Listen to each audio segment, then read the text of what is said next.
Hey Leo, welcome to your November reading. So, over the past month, you've probably noticed the push-pull, the tension, the balance, or lack thereof, between your public and career life and your personal and private life. Probably you've noticed that you want to do things a little bit differently when it comes to your it may not even be you've decided to do things differently. Things may just be very different when it comes to home and family for some of you. You had a new moon there earlier this month, right? So this dramatic shift in the way that home works. And if you haven't experienced that already, it would be a really good time to be noticing what might be preventing me from showing up in the world the way that I want to. Think of home and your private life as the platform from which you are able to launch to the places that you would like to get. And I'm going to use the word career wise, but I will say that we're talking about the 10th house. We're talking about the house of career, destiny, and who you are, what you are, what your role is in the wider world, the legacy that you want to leave, how you want people to talk about you or know about you after you're gone, right? So, how do you tend to your roots, and what have been the quality of your fruits? You've probably just been noticing, again, whether it's a positive noticing or a negative noticing of like, I haven't been taking the best care of my sleep schedule or my daily routine, right? My private personal routine. And it has been affecting how my work has been showing up or how I've been showing up in the world. You know what I'm talking about? Roots and fruits. Keep this in mind. Let's pull some cards. Let's see what Spirit wants to share with Leo people in the back half of November for their highest good. Spirit, I want to speak to Leo Sun, Leo Moon, Leo Rising, and Dominant people. Spirit, the Leo people who are tuning into this video. You know them and their lives, Spirit. Want to bring through what they need to know for their highest good. The better to step into ease, joy, abundance, fulfillment, fun. What do Leo people need to know right now, Spirit, in order to step into their most joyful, fulfilling, authentic lives? Woo! Okay. All right. This card's starting to jump. Perfect. Okay. Leo. Leo Sun, Leo Moon, and Leo Rising. What do they need to know right now, Spirit, for their highest good? Very apropos, you showing up as the Page of Wands. Gorgeous. My goodness, all the wands. Okay, I need one more. Give me one more, Spirit. Tell me a little bit more. Tell me a little bit more about this long-term future.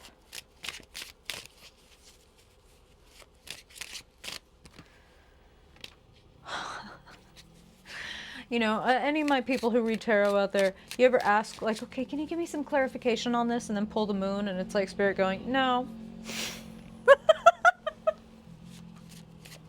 Please. How about please? How about please, Spirit? Just a little bit more information.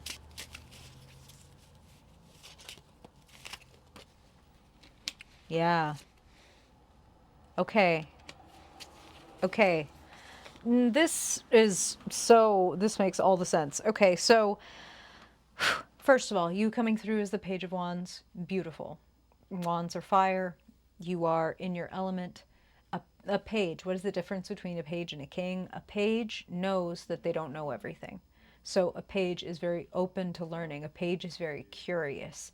A page is always looking at things with fresh eyes, not assuming that they understand exactly what they're looking at or that they can predict the outcome of everything, right? Being a little bit more, I'm going to use the word innocent. I don't mean that you're not innocent. I mean, you've got a couple of cards here that talk about operating on faith as opposed to being, I'll say, chained to what you have thought of as your reality. So, when in doubt this month, be curious and be open to finding out things or experiencing things that you've never experienced before, as opposed to trying to maybe keep things in the box or keep things the way that they are or have things always make sense. Okay? Eight of Pentacles sitting in the current situation. I see you working hard and I see your money and your skills growing.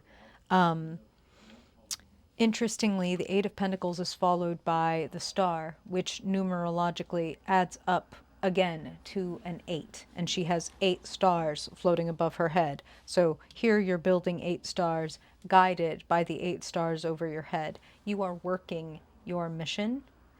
I see very practical steps being taken here. And if you don't identify with that, I would say get to work. Get to your crafts table. What is your skill or your interest, Page of Wands, that's like, if I really sit down and work at this, I can really build something amazing. I can create something amazing. I'm actually, for some of you, it's like I'm hearing the word invention. So some of you, where it's like literally sitting at a drafting table and doing this thing that you want to patent or copyright. It's worth your time. It is absolutely worth your time.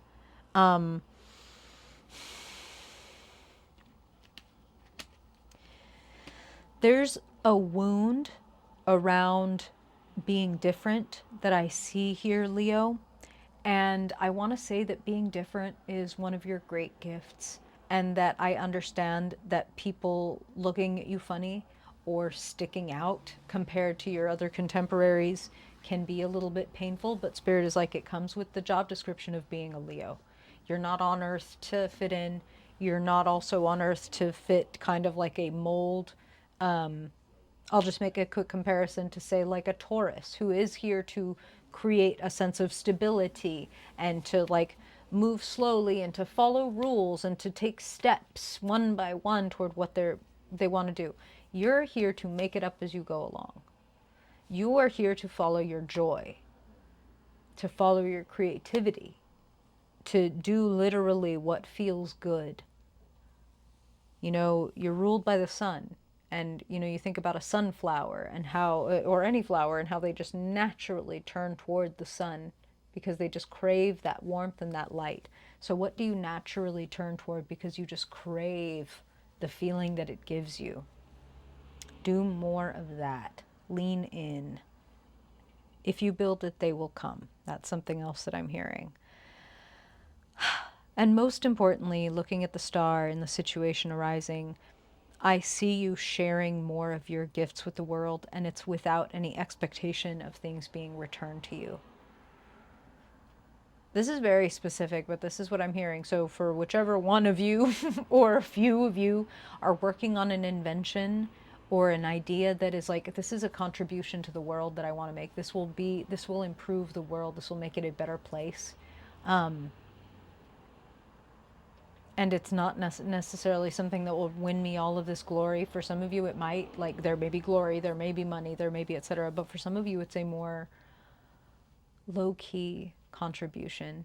And I just want to tell you that in Spirit's eyes, there's no difference between the person who gives away their last dollar on the street and the billionaire who donates $1 million. Okay? So giving of what you can, of what you are and what you have, sharing your light with the world, again, is part of your birthright and part of your purpose. So anything that you can do to build a healthy, happy foundation from which, you know, that platform from which to launch, that home from which to show up in the public world, you know. If you think about when things are not going well at home, and then you have to go be in some big public situation, how weird and cruddy and inauthentic that feels. Think about, like, how can I make my home and my family or whomever I live with or whomever my close community is, how can I make this the happiest, coziest, most loving and warm place possible? Because that is going to directly contribute to the mark that I make in the world. It's not an afterthought. For my workaholic Leos out there, it's not an afterthought. It's not like a, yeah, I'll get to that once I get my promotion. One directly contributes to the other. Beautifully representing that in the heart of the matter, the Four of Wands. Celebration, support, home, family. I also think of the Four of Wands like a wonderful kiln. You know, the number four is like four walls. It's nice and steady, like a square, right? And when you put a square around fire, wands, you create like a hearth or a kiln, these wonderful, warm, but safe ways of expressing your fire.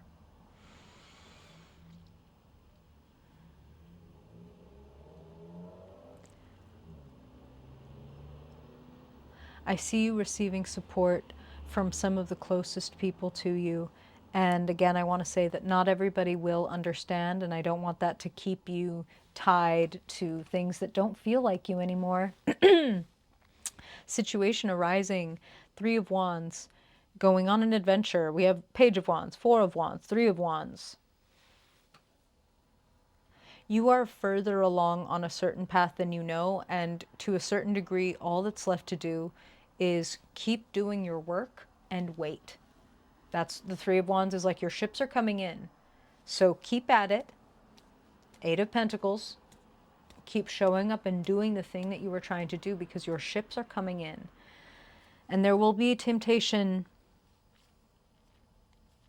to hide, to stay loyal to an old way of being or thinking.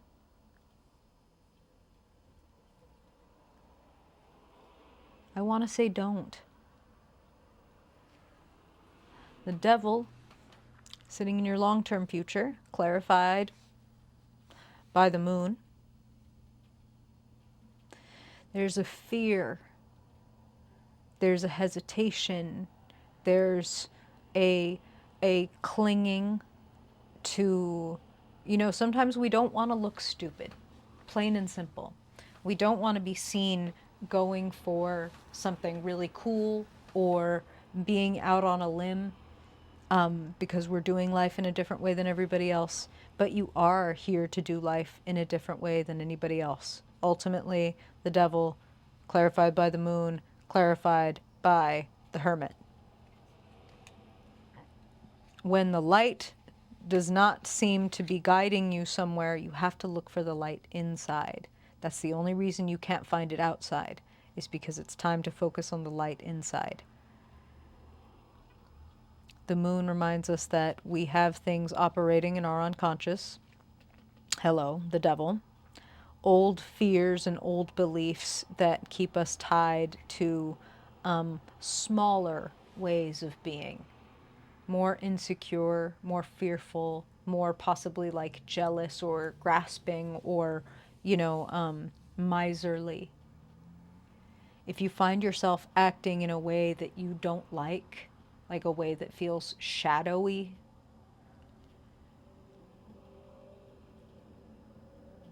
let's say, as an example, something really cool happens to a friend of yours and you feel like a pang of jealousy. Now, we know that you don't not love your friend and that you don't hate your friend and you don't not want your friend to get her promotion or her marriage or her baby or whatever this is. It's not that you don't want that, but there's maybe a part of you that covets or yearns for that thing. And it helps to know that. It helps to know that, like, oh, okay, so I'm not just some horrible person. Actually, the root of my envy or jealousy is I have something that I want. And this person or this event is helping to point me in that direction. It's actually not trying to darken my doorstep. It's trying to light my way, if I'm willing to see it that way. If I'm willing to, Page of Wands, not assume that I know everything and understand that new perspectives and new understandings can always come to me, especially as long as I'm curious. And the Moon, as a reminder, there's this, like, we could be scared if we try to turn our back to our shadowy aspects and they can catch us by the ankle and drag us into the water, right? Drag us into doing or saying something that we don't want to do. We could feel, again, let's go back to the example of being jealous of our friend who just got the new job or the marriage or whatever it is. And we're sitting with our friend and they're talking about their new thing and they're really excited. And we find ourselves snap out a little bit of a like passive aggressive comment.